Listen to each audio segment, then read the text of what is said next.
The poetics of Andrew Schelling are laid out for all to see in his new book of translations of the ancient Sanskrit poet Vidya. Old-time love song magic is the book. The poems are traced back to between the 7th and 9th centuries, but are given a clear contemporary touch in the new book. In one segment in particular, in the second section of the book, is the assertion, a poem is not an idea or description. It is clear with this statement that there seems to be a through line from the 7th century to the new American poetry in at least the 1960s and beyond. Andrew Schelling lives in the Southern Rocky Mountains, has published 25 books of poetry, essays, and translations. He teaches poetry and Sanskrit at Naropa University and joins us from a windowless closet at Naropa on Zoom to talk about Vidya and poetics. Andrew, welcome. Thank you, Paul. Yes, windowless indeed. For it being a closet, it's actually quite nicely arranged. I've got some books of my own, and I've got the entire scriptures of Tibetan Buddhism on the shelves with me. So it's a holy place. Yeah. Well, may some of that juju inform these proceedings. Good. Thanks. It's a great story how you got connected with Vidya, a story that's part book shopping, part detective tale. You want to tell that story? Sure. When I was first getting into translating and really looking at Sanskrit poetry, I had a hard time getting books. This was pre-internet era and pre sort of digitized era in a full way. And so I was always looking for books. I used to joke that in Colorado, I had to fly to either Berkeley or, fly to the Bay Area and go to Berkeley or fly to the East Coast and go to archives at Harvard or Columbia, which is to say, if I went to the West Coast, I had to travel the width of India in order to find texts I needed. And if I flew to the East Coast, about twice the width of India.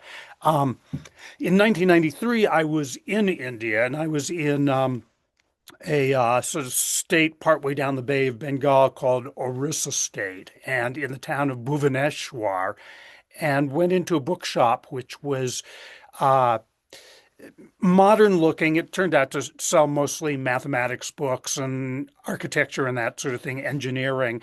But I asked the guy there, do you know any place in Calcutta? I'm going back up to Calcutta and I'm interested in Sanskrit poetry. And do you know any place to go? And he jotted down something on a sheet of paper which I couldn't read, whether it was Oriyan script, which has Orissa has its own script, Oriyan. Calcutta's in Bengal and that has its own script. I don't know what he jotted down, but he said, just hand this to a taxi driver. So when I got up to Calcutta, I handed it to a taxi driver and the guy drove me up and down the Bidwan Sarani, which means something like University Avenue, really. It's near the University of Calcutta.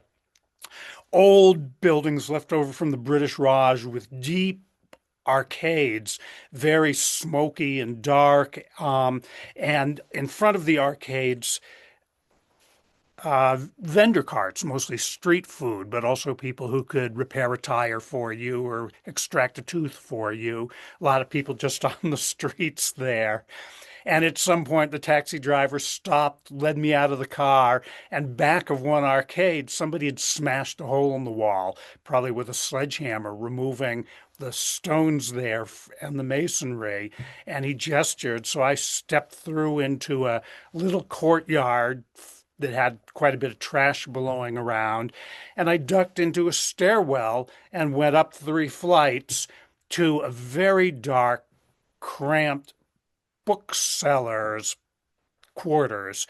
And it was an old man with silver hair and red stained teeth from chewing betel nut. And he didn't speak any English. I didn't speak any Bengali. And he rummaged around looking for books on Tantra, assuming that was what a Westerner would want who had found him out. And there were books stacked up from floor to ceiling, just everywhere. And I just happened to, my hand landed on a little volume and I flipped it open and it was called Sanskrit Poetesses of India, Part A, and had been privately printed in late 1940s in Calcutta. And it had all the, or most of the known work of the women who had written poetry in Sanskrit. There are, not a lot of them, and not a lot of poems survived. Little caveat there that many of the poems in the tradition or are ascribed to anonymous, and it may very well be that those were women poets whose names didn't survive once they got into the anthologies. But that book really helped me a great deal because it gave me right to hand all the works of probably about 20 women poets, including Vidya, who is surely the oldest and likely the best of them. It's such a great story. Plus, with the tooth extraction in the market, we get a glimpse of the future of U.S. American dental care. So We bo- may. bo- both both things together. The passage that I'm particularly interested in is 2 pages on page 84 and 85 of the new book. Congratulations on the new book. It's beautiful and it's fascinating. And you've been at the Vidya thing for a long time. So since 1993, I guess that's when it began. Well, I'd actually translated a number of her poems for my first book of translations, which came out in 1991, Dropping the Bow, Poems from Ancient India. But I've known her name and her work since I really settled in to get what I could down of the Sanskrit language in the late 1970s. So I've been with her for a long time, and as a result, have translated several of her poems, as many as 3 or 4 times. Yeah, we'll get into that. I'll bring it up on the screen, and I guess you're going to read from the book, and so people can get a sense of what it is we're talking about here. So here it is. I made a post with it with your permission, Good. and the links between the New American poetry and the poetics that are described here are really what I'm after. So hopefully this will become evident, and in certain places we'll make sure that it is. So anytime you're Good. ready. And let me preface it by saying that the way the book is laid out, I translate all 33 Vidya poems I could find in the first section of the book, running the original Sanskrit with them. And in the second section, I have written little commentaries or essays on each of the poems. So this is a commentary on one of the poems. A poem is not an idea or a description. Its care with rhythm and the placement of sounds makes a poem into a spell or incantation. Sanskrit poets intended their verse to transport you. Its purpose to place listeners or readers in direct contact with rasa, bedrock or irreducible emotion. For this to occur, a listener or reader has to come prepared. The preparation is not that of the critic, but that of the lover. Perhaps poetry is less spectacular a discipline than a tantrika undergoes, yet Vidya recognizes a field of no sound, a nonverbal state of shuddering emotion. The problem with Western scholars writing about Sanskrit poetry is that few prepare themselves for the encounter. The preparation might include study of literature, a science of sound, an inventory of figures of speech, an intricate understanding of nuance and dialect, yet the deepest preparation is one of the heart. The response is not studious, but thrillingly somatic. Falling in love may be the one requisite preparation you cannot avoid. Poets called the prepared listener a sahridaya, person with heart, or rasika, adept of spirit juice. There's no good single translation for rasa, a word that may titrate for years. I've found scholarly books that say such things as the discriminating generally take pleasure not only in an artistic turn of phrase and purely poetic qualities, but also prize whatever learning a poem has to offer. They take note of any details that reveal the poet's breadth of reading and education. That's from Siegfried Lienhard in A History of Classical Poetry. This may be true, but Vidya in this poem celebrates something the poem does to the body. She captures the arousal, the way the hair on the limbs and body bristle. The response to a poem is a vast, involuntary shiver, closer to orgasm than to any thought about breadth of reading or education. As when lovers touch, silence is the intellectual response while the body reacts in its hormones. The poet sets forth, or her intention is, an ashabda, soundless, wordless range. Vidya's word for range is gocaram, etymologically cow pasture. Yoga students know gocaram as the field where the senses roam. Charam is a wandering, a going on foot. The poetic meter she uses in this poem, the poetic meter vamshasta vilam, refers to the hollow of a bamboo stalk. It could be the finger holes or aperture of a bamboo flute. Vamshasta also means a genealogical line, clan, or family. The image is taken from the way a bamboo grows, one joint issuing into the next. My earlier translation was impressionist. I had not gone deep enough into gocaram, the field of the senses, which speaks when the voice goes silent. I praise that silent listener, her whole body bristling. Only a poet linking words with ineluctable cadence can touch her entrails with fire. Then a little note, see poem 12 for a quite different use of the word gocaram by Vidyā.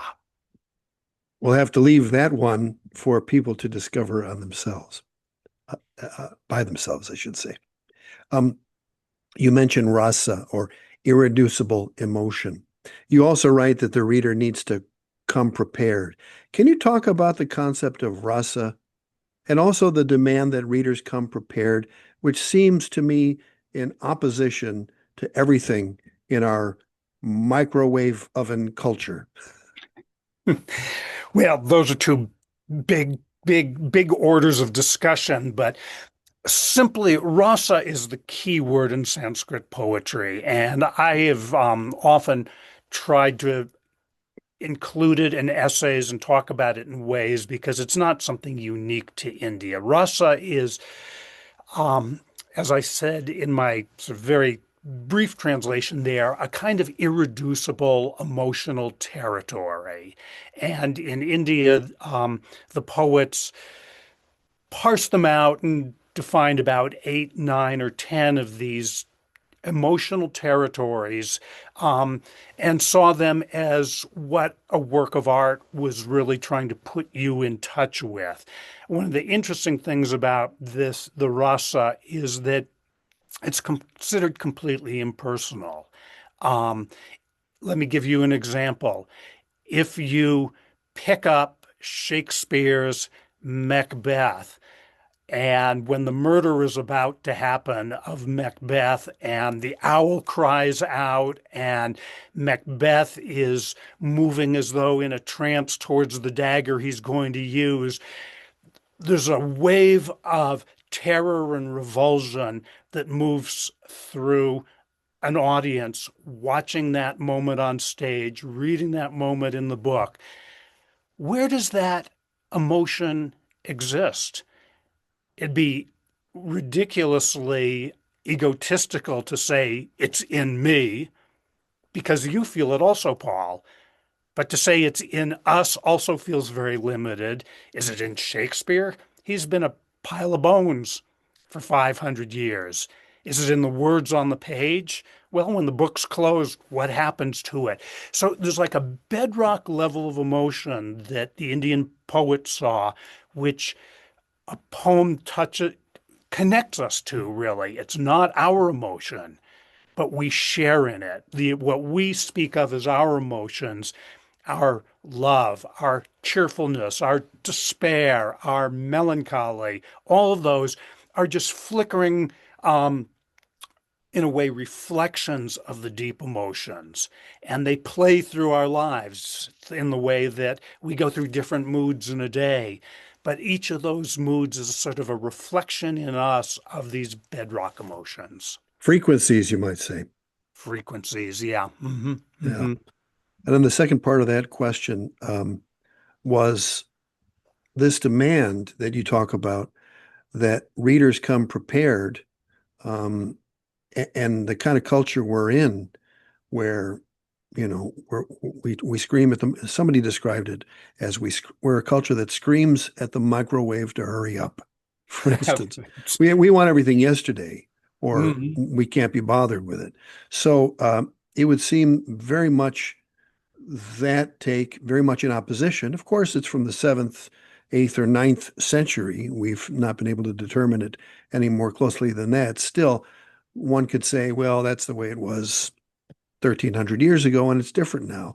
But the culture that we're in doesn't seem to pay off those people who are screaming at the microwave to hurry up. So I'm wondering about that kind of preparation. And it seems to me to have many affinities with the kind of outside poets that have inspired both you and I and a whole institution, Naropa University or the Jack Kerouac School of Disembodied Poetics. Clearly, at one level, the preparation is simply knowing poetry, spending time with it so that you can actually see what's there. It's a little bit like walking into the woods. You can see all sorts of things, but the more you go in and the more you study what's there, the more you see. A walk in the woods is a very different thing to uh, a hasty urbanite who has studied no natural history compared to a geologist or a botanist or something. So there's that level of study, the book level, and then the checking in with what you found in books and how it touches with the reality around you. But um, there are handbooks for poets to tell you how you should live your life in ancient India.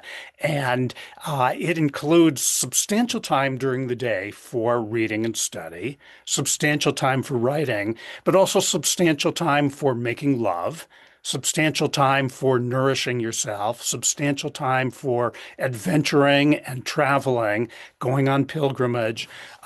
So it was really a holistic view of it. A poet was not somebody who sat at a computer screen all day, writing things that were in their own head. They were somebody was out in the world, but also established a kind of course of study, let's say, course of study and a course of writing.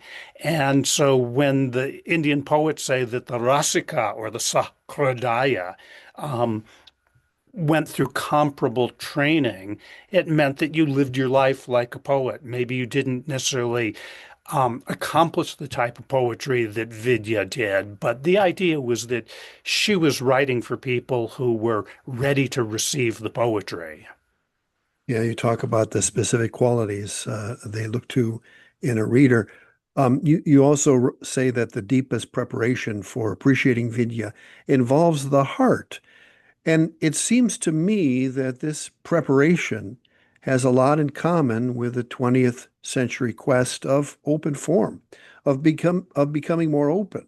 The more open you can become, the more you can react from a place that's deeper than ego and not get caught in a lot of the dramas that are temporary anyway, like everything else is. I see similarities in that. Do you see them as well? I do, and I think maybe I would, heart is metaphorical in a sense.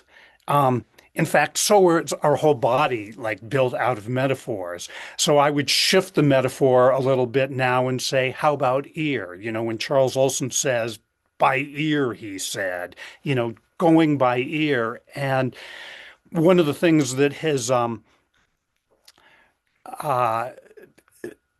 amused and baffled me for quite a while in the translations I do is that from a contemporary American sense, the Sanskrit poets worked in very closed forms. They had small, very intricate poems with quite complex rhythms and sound values going through them, but almost all the poems are what we would consider four lines with maybe elaborate 17 syllables to a line, carefully regulating um, long and short syllables, or in English it'd be a little like stressed and unstressed, but it's different than that.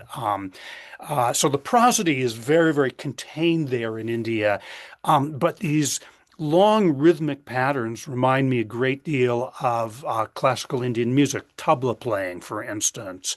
Um, I think in contemporary America, we have two things going on. For one thing, we've heard a lot of different music. So we have many, many different rhythms going through our bodies and our ears. And we tend to write and translate first for the page. I mean, we may then bring it out and make it come again alive, but we regulate our rhythmic possibilities on the page. And that really is what composition by field or projective verses is learning to use the page as an energy field and laying out the sensibilities that our bodies feel onto the page. Vidya came out of an oral culture. These poems of hers were written down, but I think they were meant to be heard. And they may have had musical accompaniment, they may have had complicated ways of chanting or singing, and there are chants that have come down to us for those poems. Um, when I translate, I try to reproduce what I suspect is the kinds of feelings that she put into and a reader retrieved from the poems, but doing it with our modern technologies, Yeah. using keyboards and pages and that sort of thing. Yeah, that oral thing harkens back to Charles Olson writing a use of speech at its least careless and least logical. And you use the metaphor of the ear or the heart, but all these things are part of the body. And you teach at the Jack Kerouac School of Disembodied Poetics, which, is a joke on the fact that Jack Kerouac was dead when it was started. But Naropa's poetics, if you can say there's a certain kind of Naropan poetics, would be an embodied poetics, more so than what we usually get in mainstream North American contemporary poetry. Sure, somatic poetry or just an awareness. I think these experiments of the 20th century, which were technologically driven, in many ways made the poem very close to our bodies. And, experiments and then also larger social movements, civil rights, feminism, these kinds of things. Um, Brought about awarenesses of the body that were important, and these have been recorded for us in our poems and on the page. Yeah, I'm glad you used the word feminism because that's a place I think that is logical to go to. How does one become a spirit juice adept? Well, I'm asking for a friend. yeah. Um, First of all, I want to say that this rasa spirit juice, rasa refers to a fluid originally. And it was a kind of essential fluid. So it was a term that was used for like the juice of a fruit, the oils in a seed. Sometimes it referred to semen. Sometimes it referred to a kind of elixir of immortality. The Greeks had a lot of this kind of thing too. The ichor, the sort of fluid that ran in the veins of the god, ambrosia, in the cognate word in India is amrita, a, uh, a drink of deathlessness. And rasa comes out of that whole alchemical world of that understanding. In fact, interestingly, the chemistry and alchemy are called rasa Vidya, the same name as Vidya's. Vidya means knowledge, particularly like scientific knowledge or deep studied knowledge. So rasa Vidya is at the external level, the art of chemistry. And once you start to realize that chemicals too have their spiritual lives, it becomes alchemy. So rasa Vidya. So that word rasa is really about essential fluids or maybe essences, we could say. The Greeks had their idea of the quintessence, the five essences. And so, how do we do that? I think everybody gets to find out for themselves these days. I would personally say lots of reading, lots of adventuring. Um, not living too safely, a little bit on the edge at times, a little bit of risk is really good. There are certain fluids or rasas that are not going to come up unless you put yourself on the edge occasionally. Get things to a boil. Bring things to a boil, yes. Um, but if you think that, the rasas as they were named in India include, the most important is the erotic rasa, um, love. And that comes in two phases. One is when you're with your beloved and all the juices are flowing. And the other is when you're apart from your beloved, which I think in our culture we call the blues. Yeah. It's that whole realm of longing, wistfulness, painfulness, sense of betrayal, sense of, desertion, all of that. But then there's other rasas are humor, rage, revulsion, heroism, powerful emotions. And some of them can be mixed. Right. In a different context, I would say "Viva la raza," but Viva la raza. that'd be something else. Yes. You write that your earlier translation of this particular poem was impressionist, that you had not gone deep enough into the field of the senses. Tell us about how things change, what changed between translation one and the most current one.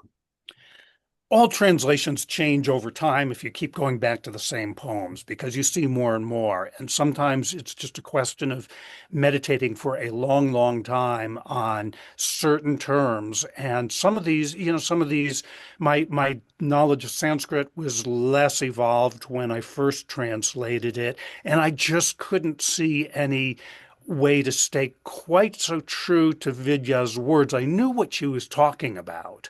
I knew that she was talking about a nonverbal experience that's really a body experience.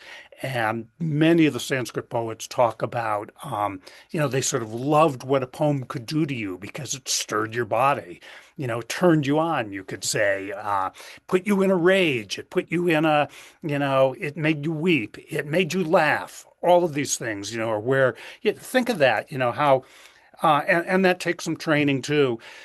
But by the time I came around, I was really prepared to dive into the idea of the ashabda, the unspoken or unheard gocaram. Now, the gocaram is this complicated term that is known to yoga, is known to tantra, is known to poetry, and uh, there's a wonderful phrase also in Sanskrit that, well, it's really the common term that's used for what we would call research or study, and it's quite literally looking for your cow, searching for your cow.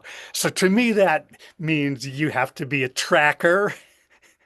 You have to know the what would you say, the habits of the animal world. You have to have good eyesight. Tracking an animal is not really either an intellectual operation. It's instinctive. It has to do with eyesight. It has to do with smell. It has to do with intuition, all of these things. So when Vidya used that word gocaram, I think I was probably 30 years after I did my first translation really ready to encounter it. It's interesting that phrase gocaram because it reminds me the feel, obviously, composition by feel. So again, allied with the New American poetry.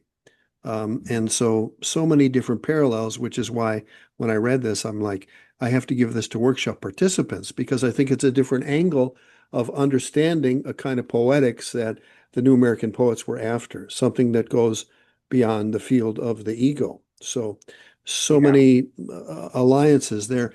I'm wondering, have you exhausted the Vidya project? I don't want to say yes because I don't know, but I have done the 33 poems that I could find of hers. I heard a rumor that there's one more out there, so maybe someday there will be another edition with that final poem. But since a number of these poems I've retranslated over the years, who knows? Maybe at some point I will want to go back into some of them and redo them. Yeah. Would love it if you could reread the poem. I'll share it again too. Let me get my screen sharing here. Here it is. Nope, that's not it either. Here we go. I praise that silent listener, her whole body bristling. Only a poet linking words with ineluctable cadence can touch her entrails with fire. Now shall I read my later translation? Oh, yes, that would be fantastic. The poet sets forth for a field of no sound, spread beneath the rich leaves of the poem. The listener shivers, legs, arms, hair, close to speech, not speaking. Silence is her first offering. Yes, I see exactly what you mean. I like that the idea of silence as a first offering. Um, I once gave a reading for a eco poetry thing in Berkeley, and Jane Hirschfield. Well, people were reading, and the crowd that was spread out on a lawn would clap after every poem. And when Jane Hirschfield got up, she read a poem. Everybody out on the lawn clapped, and she said, "Please hold your applause till I'm done. I don't write clappers." Oh, sorry, I clapped for that one. So she wanted the silence. I appreciated that. Well, there is something about that silence. It's really rare in our culture, and it seems like they're breaking a spell. And it's usually that one guy in the back who has to be the first to clap to break the awkward, what might be to them awkward silence, but to someone like you might be a moment to savor. And as evidenced by that last poem, that beautiful moment where you can just take that in and let it kind of sink in, almost like a drink of single malt scotch or warm sake that you can actually feel Yeah. go down.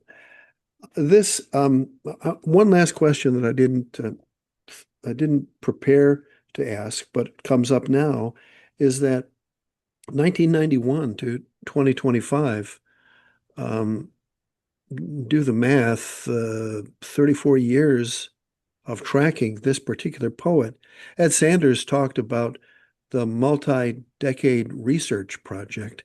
What does what has that done for you as a human being to have a project that spans several decades? Well, it means you have to keep a focus. And I would also say at a deeper level,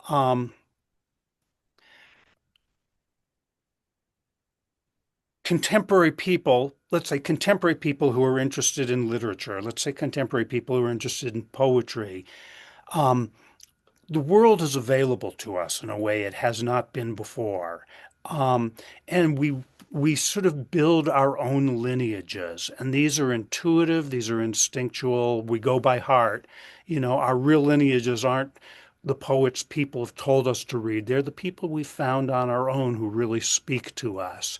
And we create these lineages or these sort of, I like to use the word pantheon sometimes, the pantheon of our figures.